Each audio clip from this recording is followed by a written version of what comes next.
उत्तर प्रदेश विधानसभा चुनाव 2027 से पहले आजाद समाज पार्टी के राष्ट्रीय अध्यक्ष और नगीना से सांसद चंद्रशेखर आजाद के उस बयान ने राजनीतिक चर्चाओं को तेज कर दिया है, जिसमें उन्होंने कहा कि बीजेपी को छोड़कर वो किसी भी दल के साथ गठबंधन पर विचार कर सकते हैं। ये बयान उस प्रश्न के उत्तर में आया था जिसमें उनसे समाजवादी पार्टी के साथ संभावित गठबंधन के बारे में पूछा गया था।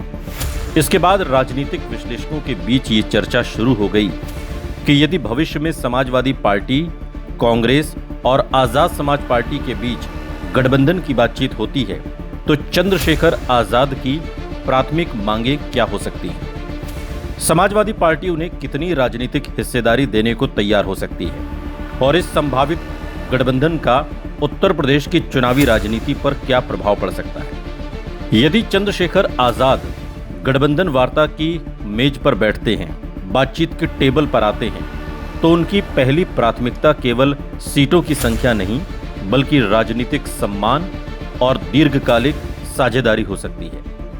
वो अब केवल आंदोलनकारी नेता नहीं हैं बल्कि लोकसभा सांसद भी हैं और पिछले कुछ वर्षों में दलित युवाओं के बीच उन्होंने अपनी अलग राजनीतिक पहचान बनाई है। ऐसे में ये संभावना व्यक्त की जाती है कि वे गठबंधन में अपनी पार्टी को केवल प्रतीकात्मक भागीदारी देने की बजाय प्रभावी राजनीतिक हिस्सेदारी चाहते हैं। इसमें चुनाव प्रचार में प्रमुख भूमिका, साझा मंचों पर बराबरी का स्थान, संगठनात्मक समन्वय समिति में प्रतिनिधित्व और भविष्य की सरकार बनने की स्थिति में सत्ता में सम्मानजनक भागीदारी जैसे मुद्दे शामिल हो सकते हैं। जहां तक डिप्टी सीएम पद का सवाल है, एक चर्चा ये भी चल रही है कि समाजवादी पार्टी कांग्रेस गठबंधन में चंद्रशेखर आजाद को अखिलेश यादव अगर डिप्टी सीएम की पोस्ट ऑफर करें तो ये एडजस्टमेंट कितना प्रभावशाली होगा।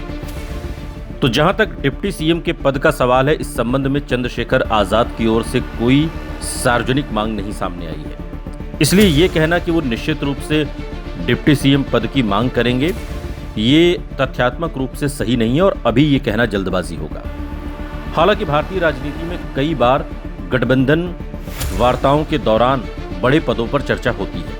यदि भविष्य में विपक्षी गठबंधन सरकार बनाने की स्थिति में आता है तो सत्ता में भागीदारी का प्रश्न उठ सकता है, लेकिन फिलहाल इसे केवल राजनीतिक संभावना के रूप में ही देखा जाना चाहिए, न कि किसी स्थापित तथ्य के रूप में। सबसे महत्वपूर्ण प्रश्न सीट बंटवारे का होगा। समाजवादी पार्टी उत्तर प्रदेश की मुख्य विपक्षी पार्टी है और उसका संगठन पूरे प्रदेश में फैला हुआ है। कांग्रेस भी गठबंधन का हिस्सा होने पर कुछ सीटों की दावेदार होगी। ऐसे में आजाद समाज पार्टी को मिलने वाली सीटों की संख्या कई कारकों पर निर्भर करेगी। उसकी संगठनात्मक ताकत, पिछले चुनावों का प्रदर्शन, स्थानीय प्रभाव और जीत की संभावनाएं। राजनीतिक विश्लेषकों के अनुसार यदि ऐसा गठबंधन बनता है तो आजाद समाज पार्टी लगभग 15 से 30 सीटों के बीच मांग कर सकती है, विशेषकर उन क्षेत्रों में जहां उसका संगठन अपेक्षाकृत सक्रिय है। दूसरी ओर समाजवादी पार्टी संभवतः 10 से 20 सीटों के बीच का प्रस्ताव देने की कोशिश कर सकती है। ये केवल संभावित राजनीतिक आकलन है, अभी किसी भी दल ने इस संबंध में आधिकारिक संख्या जारी नहीं की है। यदि सीटों की संभावित भूगोल की बात करें कि वो कौन कौन से इलाके हैं, कौन कौन सी विधानसभा सीट है जहां चंद्रशेखर आजाद की मौजूदगी मजबूत है और समाजवादी पार्टी कांग्रेस गठबंधन में शामिल होने पर चंद्रशेखर आजाद के खाते में गठबंधन के तौर पर, सहयोगी दल के तौर पर वो सीटें मिल सकती हैं। चंद्रशेखर की पहचान भीम आर्मी आंदोलन के कारण सहारनपुर, बिजनौर, मुजफ्फरनगर, मेरठ और आसपास के क्षेत्रों में सबसे अधिक बनी। इसलिए यदि गठबंधन बनता है तो नगीना, पुरकाजी, रामपुर मनिहारन, देवबंद, बेहट, गंगोह, हस्तिनापुर, हापुड़, खुर्जा, खैर, इगलास, हाथरस, बलदेव, आगरा ग्रामीण, आगरा कैंट, फतेहपुर सीकरी क्षेत्र की कुछ सीटें, नेटौर, चांदपुर और बिजनौर मंडल की कुछ विधानसभा सीटें चर्चा में आ सकती हैं। इनमें से अधिकांश सीटों पर दलित मतदाता महत्वपूर्ण संख्या में हैं और कई क्षेत्रों में मुस्लिम मतदाता भी प्रभावशाली भूमिका निभाते हैं। पूर्वांचल में भी कुछ सीटें आजाद समाज पार्टी मांग सकती है, विशेषकर वो क्षेत्र जहां दलित आबादी अधिक है या जहां पार्टी ने हाल के वर्षों में संगठन विस्तार किया है। इनमें आजमगढ़, मऊ, जौनपुर, गाजीपुर, वाराणसी मंडल की कुछ आरक्षित सीटें, अंबेडकर नगर, संत कबीर नगर और गोरखपुर मंडल की कुछ सीटें शामिल हो सकती हैं। हालांकि इन क्षेत्रों में समाजवादी पार्टी पहले से मजबूत दावेदार है, इसलिए सीट बंटवारे में संतुलन बनाना आसान नहीं होगा। यदि संभावित गठबंधन का सामाजिक प्रभाव देखें तो समाजवादी पार्टी लंबे समय से पीडीए, पिछड़ा, दलित, अल्पसंख्यक की रणनीति पर काम कर रही है। चंद्रशेखर आजाद के जुड़ने से इस रणनीति को दलित युवाओं के बीच अतिरिक्त राजनीतिक संदेश मिल सकता है।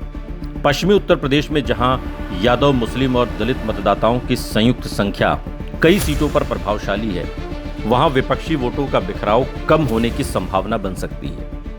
लेकिन ये तभी संभव होगा जब तीनों दलों के वोटों का वास्तविक स्थानांतरण प्रभावी ढंग से हो। भारतीय चुनावों में केवल गठबंधन बन जाना पर्याप्त नहीं होता। कार्यकर्ताओं के बीच तालमेल, स्थानीय उम्मीदवारों की स्वीकार्यता और मतदाताओं का व्यवहार भी उतना ही महत्वपूर्ण होता है। बीजेपी के दृष्टिकोण से देखें तो ऐसा संभावित गठबंधन कुछ क्षेत्रों में चुनौती पैदा कर सकता है, खासकर पश्चिमी उत्तर प्रदेश की उन सीटों पर जहां विपक्षी वोटों का विभाजन पहले बीजेपी के लिए लाभकारी रहा है। हालांकि बीजेपी ने पिछले कई चुनावों में गैर यादव पिछड़े वर्गों, गैर जाटव दलितों, सवर्ण मतदाताओं और सहयोगी दलों के माध्यम से व्यापक सामाजिक गठबंधन तैयार किया है। इसलिए किसी संभावित विपक्षी गठबंधन का प्रभाव पूरे प्रदेश में समान नहीं होगा। कुछ क्षेत्रों में मुकाबला अधिक कड़ा हो सकता है, जबकि कई क्षेत्रों में बीजेपी का मौजूदा सामाजिक आधार मजबूत बना रह सकता है। एक और महत्वपूर्ण पहलू बहुजन समाज पार्टी का है। यदि चंद्रशेखर आजाद विपक्षी गठबंधन में शामिल होते हैं तो ये मान लेना उचित नहीं होगा कि बीएसपी का पूरा दलित वोट स्वतः गठबंधन के साथ चला जाएगा। बीएसपी का अपना संगठन, मायावती का नेतृत्व और जाटव मतदाताओं के बीच उसकी पारंपरिक पहचान अभी भी महत्वपूर्ण कारक है। कुछ युवा दलित मतदाता आजाद समाज पार्टी की ओर आकर्षित हो सकते हैं, लेकिन वास्तविक चुनाव प्रभाव सीट दर सीट अलग अलग हो। यदि भविष्य में समाजवादी पार्टी, कांग्रेस और आजाद समाज पार्टी के बीच गठबंधन बनता है तो चंद्रशेखर आजाद की प्राथमिकता सम्मानजनक राजनीतिक भागीदारी, प्रभावी सीट साझेदारी और संगठनात्मक भूमिका हो सकती है। डिप्टी सीएम पद जैसी चर्चाएं फिलहाल केवल राजनीतिक अटकलें हैं और इनके समर्थन में कोई आधिकारिक संकेत उपलब्ध नहीं है। सीट बंटवारे में पश्चिमी उत्तर प्रदेश और कुछ आरक्षित विधानसभा क्षेत्रों पर सबसे अधिक चर्चा होने की संभावना है। ऐसा गठबंधन कुछ क्षेत्रों में विपक्ष को अतिरिक्त मजबूती दे सकता है, खासकर जहां दलित, मुस्लिम और यादव मतदाता मिलकर प्रभावी सामाजिक आधार बनाते हैं। लेकिन इसका वास्तविक चुनावी असर गठबंधन की अंतिम संरचना, उम्मीदवारों के चयन, वोट ट्रांसफर, स्थानीय समीकरणों और चुनावी अभियान पर निर्भर करेगा। इसलिए वर्तमान समय में इसे एक संभावित राजनीतिक परिदृश्य के रूप में ही देखा जाना चाहिए, न कि पहले से तय चुनावी परिणाम के रूप में।